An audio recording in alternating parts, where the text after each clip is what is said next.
very hard act to follow.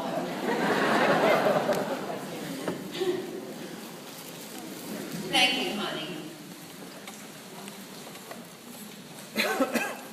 I am the sister of Helen Fleming, who lives in UMAR's Myers Park home, and my name is Bourgeois. I would like to wish everyone here today a very happy Fat Tuesday, which we have decided to rename Fat UMAR Tuesday. My sister Helen is one of the founding 6 residents of the Myers Park home.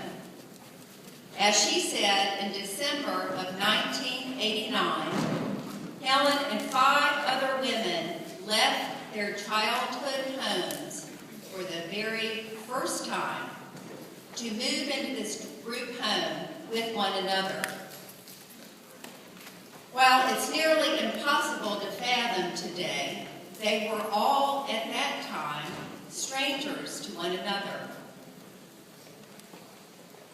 As her family, we knew that Helen was being offered an incomparable opportunity to realize greater independence than ever would be possible if she remained living at home with our parents.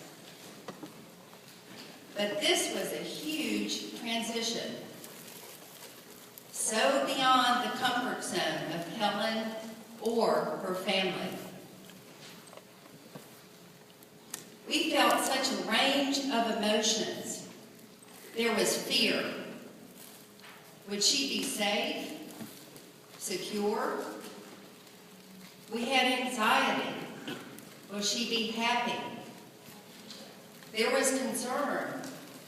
Is this the right decision for Helen and for us? And lastly, would she be successful? Would the other residents be successful? We were also apprehensive about the empty nest effects on our mother, who had shared an extremely close, dependent relationship with her eldest child for 30 years.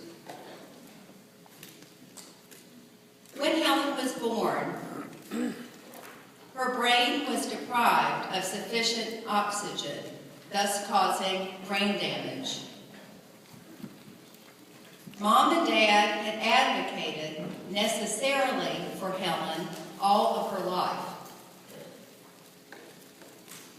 Because Dad worked, Mom and Helen spent a lot of time at a lot of hospitals and doctor offices addressing issues with which Helen had been born, and later on issues such as a back brace that she wore for several years. There were surgeries following a car accident, etc., etc. In addition to Helen's medical needs, my mother was her primary advocate for schooling. Unfortunately, this involved a succession of schools all through her elementary career, in which she transferred schools every other year, depending on where the one and only special ed class in Charlotte Mecklenburg's school system was that particular year. Fortunately, by the 7th grade, Helen transferred to Charlotte Latin, and she graduated with that group of students. So we were all very concerned about Helen's ability and her courage to advocate for herself once my mother was not going to be with her on a daily basis. We are a family truly blessed. As you just heard, Helen is so sweet, in fact, so very sweet, that she has been called honey all of her life. She has always exemplified the most desirable and enviable qualities of being a highly sensitive person. giving, affectionate, and unconditionally accepting of everyone else. She has and still instinctively is able to find a positive or bright side to every person and every situation. So, while growing up with Honey was a cakewalk, I must admit the contrast in our personalities was so pronounced that, as you just saw, she's still a tough act to follow. We Fleming children included Honey as the oldest, with my trailing by 18 months, then my brother George, who's here filming, 4 years later, and our sister Joni 10 years later. Though older than I, Helen developed more slowly, both physically and socially.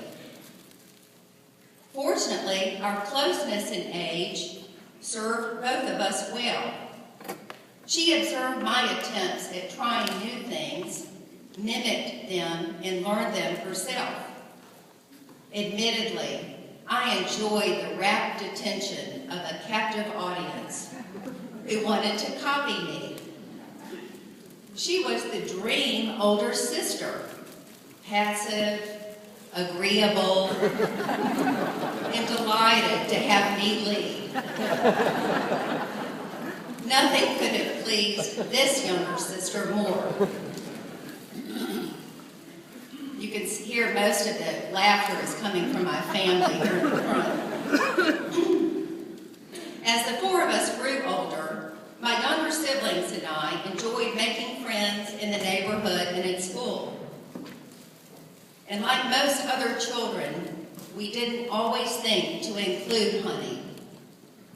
Consequently, her outside social connections were a bit limited until the 7th grade.